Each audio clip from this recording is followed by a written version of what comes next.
you were, in your early years, you were a Marxist. Yes. What happened? How'd you get away from that?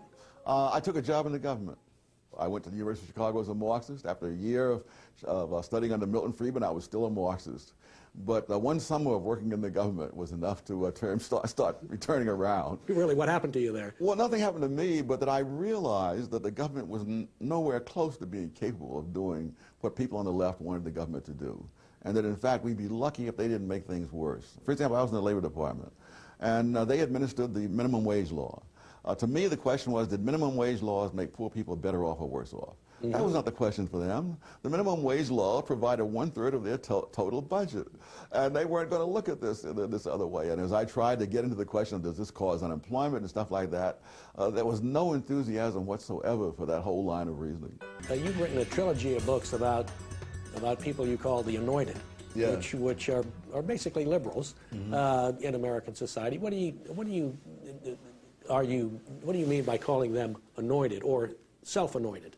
That's right. There are people who seriously believe that they are wiser and nobler than others, and that the way to improve society is to have the government force people to follow what the anointed want, rather than let people do what they themselves want to do.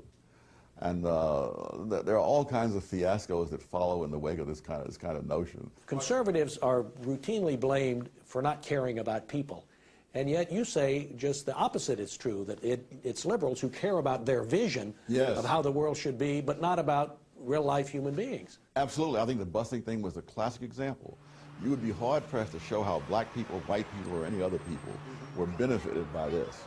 But the liberals loved it. It enabled them to be morally superior to those who were fighting against busing. And the evidence, one way or the other, really did not interest them. Aren't conservative free market ideas sometimes hard to sell? I think of the labor unions and liberals are now attacking Walmart and saying Walmart pays its employees too little. I mean, that's a nice thing to be for. You know, you want more money for people who work at Walmart.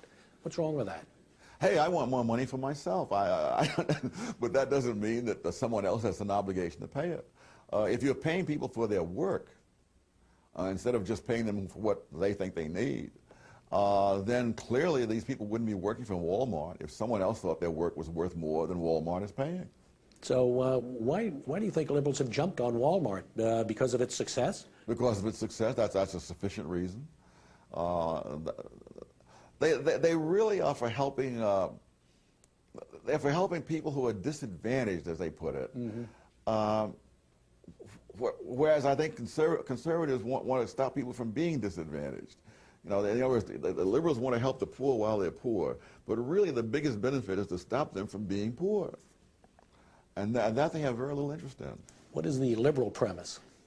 I guess the Rousseau notion, you know, that man is born free but is everywhere in chains, that the real problem of the world is that the institutions are wrong. If the institutions were right, then there was nothing in human nature that would cause us to be unhappy. It's the fact that we have the wrong institution. What is the conservative premise? That man is flawed from day one, and that there are no solutions, there are only trade-offs, and whatever you do to deal with one of man's flaws, it creates another problem, but that you try to get the best trade-off you can get, and that's all you can hope for.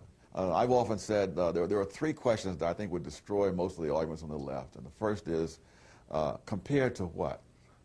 The second is, at what cost?